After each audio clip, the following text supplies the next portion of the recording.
Herzlich willkommen zu einem neuen Video von mir.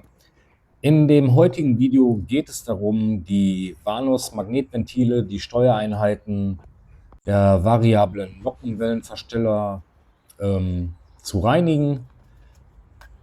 Die sind relativ gut zugänglich, die sitzen vorne am Motor und wie ihr gleich sehen werdet, kann man die auch sehr leicht ein- und ausbauen. Ja, wie gerade schon gesehen, als erstes mal die Steckverbindungen lösen. Dazu wird die Klammer reingedrückt und dann kann man die Stecker abziehen. Ich habe mir dann hier auch noch markiert, welches Ventil oben und welches unten sitzt. Laut meiner Recherche sind die aber beide gleich, also man könnte die auch vertauschen. Aber ich habe sie trotzdem mal markiert, dass alles wieder auch genau da sitzt, wo es sitzen soll. Dann wird mit einer Nuss die Schraube rausgedreht.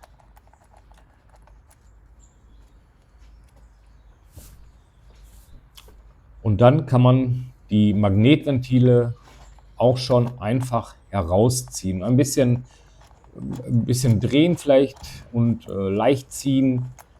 Dann kommen die aber mit einem Flop ganz gut raus. Ja, wie ihr seht, ich drehe ein bisschen, nicht viel, ziehe und schon habe ich auch das erste Magnetventil in der Hand.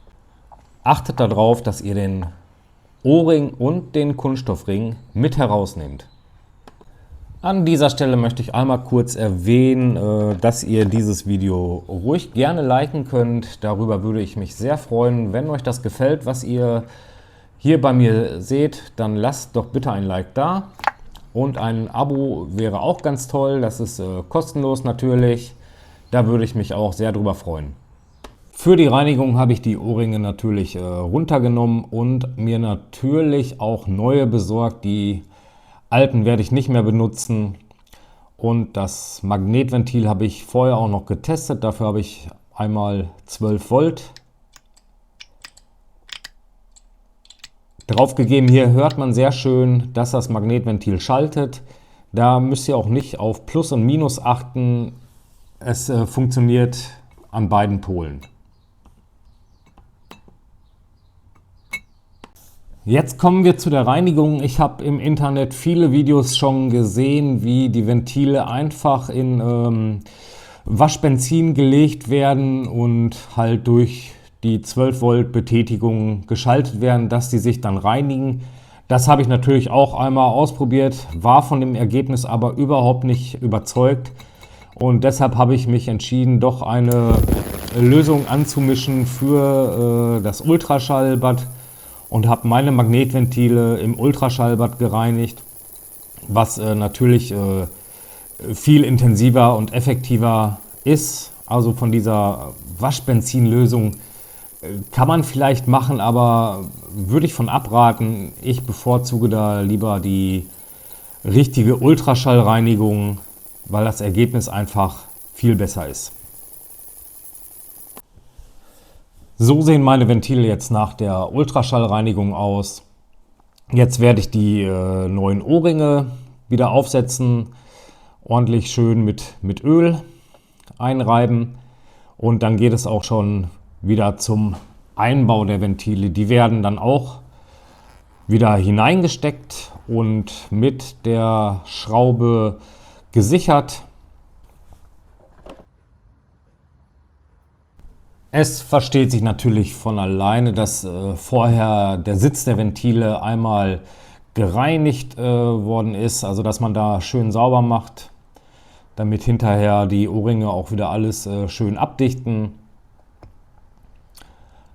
Die Schrauben werden angezogen, ich denke mal irgendwie so um die 9-10 Newtonmeter.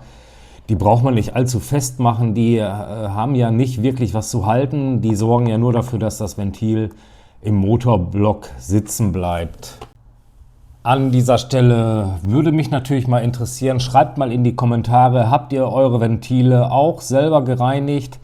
Habt ihr das mit der Waschbenzin-Methode oder Kaltreiniger gemacht? Wie habt ihr das gemacht?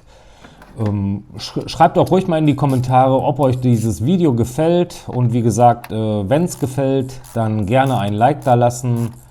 Weil mit jedem Like sehe ich, dass meine Arbeit hier nicht umsonst ist. Ja, okay. So, jetzt kommen wir aber mal wieder zurück zum Thema. Die Schrauben habe ich jetzt angezogen. Jetzt werden noch die Stecker natürlich drauf gesteckt an einem ordentlichen Einraster. Hört ihr, dass die auch wieder richtig sitzen. Alles nochmal ein bisschen sauber putzen und zum Test den Motor starten. Und einmal überprüfen, ob auch alles dicht ist, ob kein Öl herauskommt. Und damit habt ihr dann eigentlich eure Arbeit abgeschlossen.